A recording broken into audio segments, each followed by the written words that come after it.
Cześć, z tej strony Anton, zapraszam na prezentację kolejnych modyfikacji skryptowych do Farming Simulator 25. Dzisiaj kolejne 8 skryptów do prezentacji. Zaczynamy od modu, który nazywa się Driveliner, mod na ścieżki technologiczne. Autorem tej modyfikacji jest ITS, rozmiar to 243 MB. Ta modyfikacja jest dostępna na wszystkie platformy.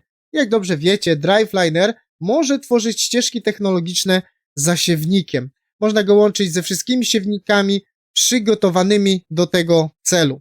Jak to wygląda w praktyce? Otóż mamy modyfikację Driveliner. W tej kategorii znajdziemy kopię wszystkich, jeżeli się nie mylę, siewników z podstawki. Do tych siewników jest dodana możliwość podłączenia tego urządzenia, które będzie generowało ścieżki technologiczne. To urządzenie osobno możecie znaleźć w kategorii, jeżeli się nie mylę, po prostu w siewnikach też można to znaleźć w taki sposób, tylko że trzeba zjechać na dół i wtedy mamy to urządzenie i jeszcze musimy oczywiście dokupić jeden z tych siewników, który obsługuje modyfikację Driveliner, czyli kupujemy dwie rzeczy.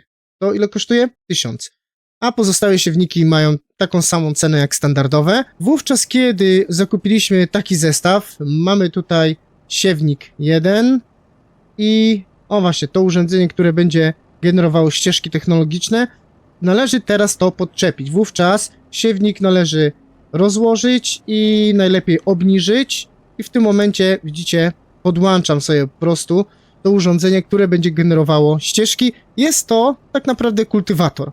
A więc jeżeli wciśniemy F1, to mamy tutaj dodatkową opcję rozłóż kultywator, wciskamy X i mamy rozłożony kultywator i w tym momencie możemy już jechać na pole i zacząć wysiewać i będziemy mogli generować ścieżki. Jak wygląda używanie tej modyfikacji na polu? Rozkładamy. Można sobie też troszeczkę dostosować tutaj w tym momencie szerokość, ponieważ ona jest tutaj troszeczkę za mała. Tak więc, powiedzmy tak, jak tutaj widzicie. Dobra, jest ok. Można też opuścić teraz cały zestaw, cały siewnik. Opuszczamy sobie i opuszczamy w tym momencie te znaczniki, które będą nam rysowały ścieżkę, tak? I w tym momencie jesteśmy gotowi do pracy. Włączamy sobie tylko siewnik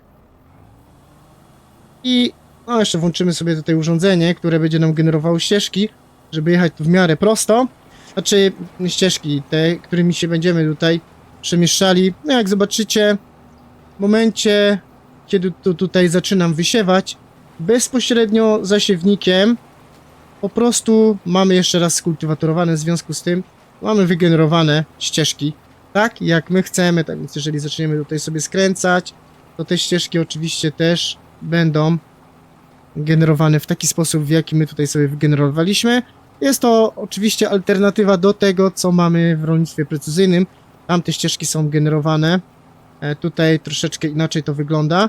Oczywiście w związku z tym, że sami musicie generować te ścieżki, to należy liczyć się z tym, że tutaj trzeba będzie zacząć się bawić troszeczkę w matematykę i obliczać to w zależności od tego, jaki macie opryskiwacz. A taki jest efekt w momencie, kiedy już tutaj trawa wzrosła. No i jeżeli te ścieżki są generowane na wprost, to całkiem fajnie wyglądają. Troszeczkę inna jest sytuacja w momencie, kiedy zaczynamy tutaj sobie skręcać. Troszeczkę to może mniej ciekawie wygląda, ale daje radę. Tak więc ta modyfikacja już dawno temu została wydana. To świadczy też, jakie duże mam zapóźnienia. Mam nadzieję, że robiąc tutaj odcinki z tej serii raz na tydzień, to do końca, nie wiem, wakacji może nadgonię te tematy. Kolejna modyfikacja to Vehicle Fruit HUD. Jest to rozszerzenie HUD-u. Autorem tej modyfikacji jest Happy Loser. Kilka takich modyfikacji już wcześniej omawiałem, dzisiaj kolejna z nich. Rozmiar to 0,25 MB, dostępna jest na PC i Mac. Dzięki tej modyfikacji zyskujemy dodatkowe informacje dotyczące przewożonych towarów wyświetlane na HUD-zie. Po zainstalowaniu tej modyfikacji uzyskujemy dodatkowe informacje dotyczące tego, co przewozimy na przyczepach. Aktualnie mamy tutaj pszenicę i jak widzicie, te informacje się co chwilę zmieniają. Teraz jest cena za 1000 litrów, a teraz jest wartość tej pszenicy, którą mam na przyczepie, dodatkowo nazwa tego punktu sprzedaży, który oferuje w tym momencie najwyższą cenę. Tak więc w momencie, kiedy mamy dużo różnych zbóż dodatkowych na mapach typu Multifruit, i mamy w tym momencie mnóstwo produkcji. Czasami trudno jest znaleźć tą cenę najwyższą, w ogóle ciężko jest znaleźć ten produkt i w tym momencie rzeczywiście ta modyfikacja od razu nam pozwala zorientować się, gdzie w tym momencie najlepiej sprzedać to, co mamy na przyczepie. Kolejną modyfikacją jest Simple Inspector, czyli inspektor pojazdów. Mały modzik, 99 KB na PC i Mac. Simple Inspector pokazuje nakładkę HUD ze statystykami pojazdów. Modyfikacja Simple Inspector jest to modyfikacja podstawa dla osób, które grając w farminga używa pracowników, tudzież courseplaya, ponieważ dzięki tej modyfikacji dokładnie mamy rozeznanie, co dane maszyny, nasze pojazdy robią w danym momencie.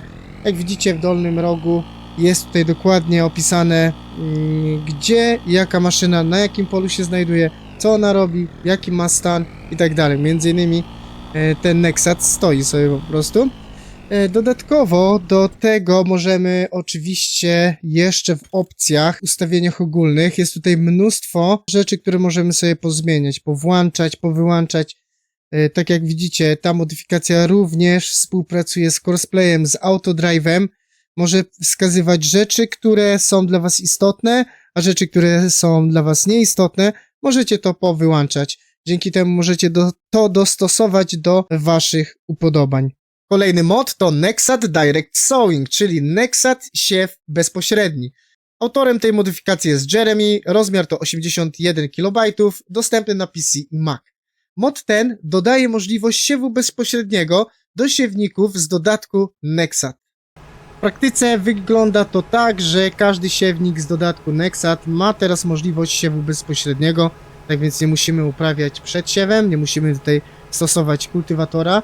Co ciekawe, to może być bardzo fajne w kontekście rolnictwa precyzyjnego. Jeżeli chcemy używać DLC Nexat na rolnictwie precyzyjnym, wiadomo, że w tamtym przypadku siew bezpośredni generuje nam po prostu lepszą ocenę środowiskową, w związku z tym jest to pożądane, aby siewy były wykonane za pomocą siewników bezuprawowych i tutaj w tym momencie właśnie możemy sobie pracować, jak widzicie, zwykłym siewnikiem, ale z tą opcją.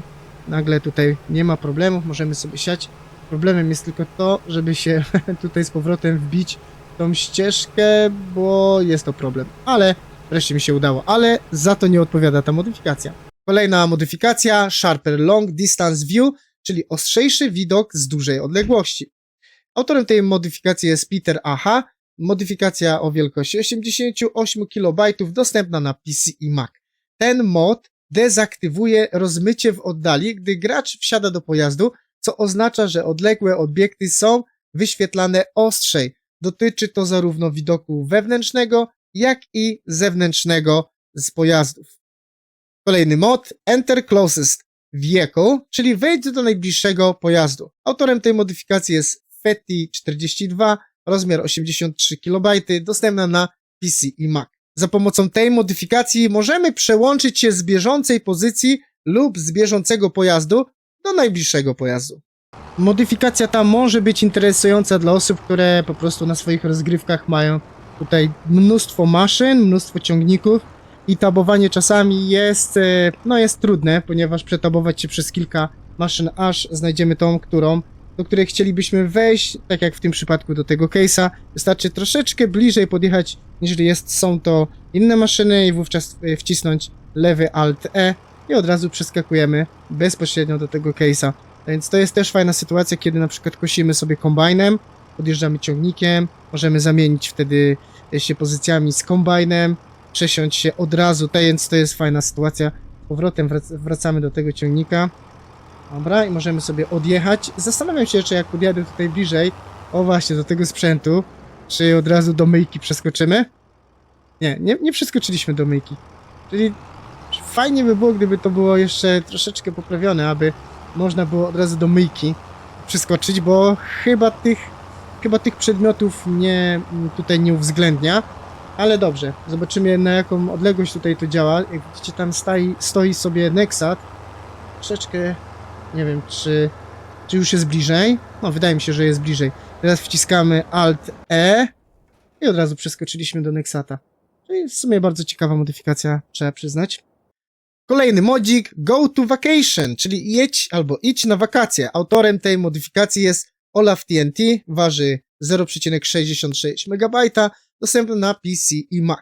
Ten mod wprowadza funkcję wakacji umożliwiającą pomijanie całych dni, podobnie jak jest to z funkcją snu w grze, która pomija godziny.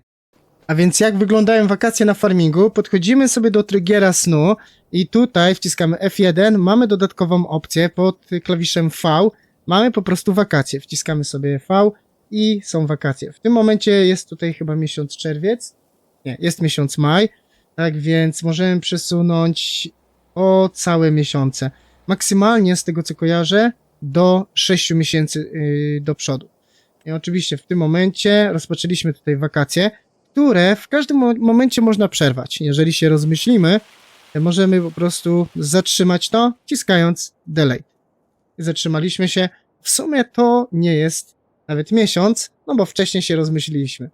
Ale w sumie dosyć ciekawa modyfikacja dla tych ludzi, którzy na przykład nie mają co zrobić zimową porą, nie mają zwierząt i chcą przewinąć w taki sensowny sposób, nie przewijając i przyspieszając czas, co może być problematyczne. Tutaj po prostu idziemy, może nie na wakacje, ale w sen zimowy. Ostatnią modyfikacją w dzisiejszym zestawieniu jest Bushel Plus, czyli Bushel Plus. Modyfikacja o rozmiarze 0,74 MB, dostępna na platformy PC i Mac. System Bushel Plus to autentyczny system kalibracji kombajnu, zaprojektowany w celu określenia strat w zbiorach poprzez dokładne określenie dokładności kalibracji kombajnu. Dosyć trudno, zaraz wytłumaczę o co chodzi. Opis jest troszeczkę zawiły, ale wszystko sprowadza się do tego, że ta modyfikacja dodaje nowe urządzenie w kategorii różne. Właśnie tutaj takie urządzenie, które kosztuje 2000 € i po zakupie możemy takie urządzenie podłączyć do kombajnu. One można spokojnie podnieść, to urządzenie, ponieważ one waży około 50 kg. Wystarczy, o właśnie, tutaj gdzieś do zaczepu zbliżyć się, rzucić to i wtedy wchodzimy do kombajnu. Akurat tu idealnie można to podłączyć.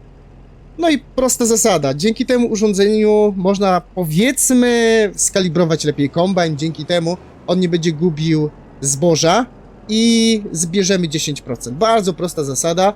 Ta modyfikacja, jeżeli dobrze pamiętam, ona istnieje w Farming Simulator już od FS19.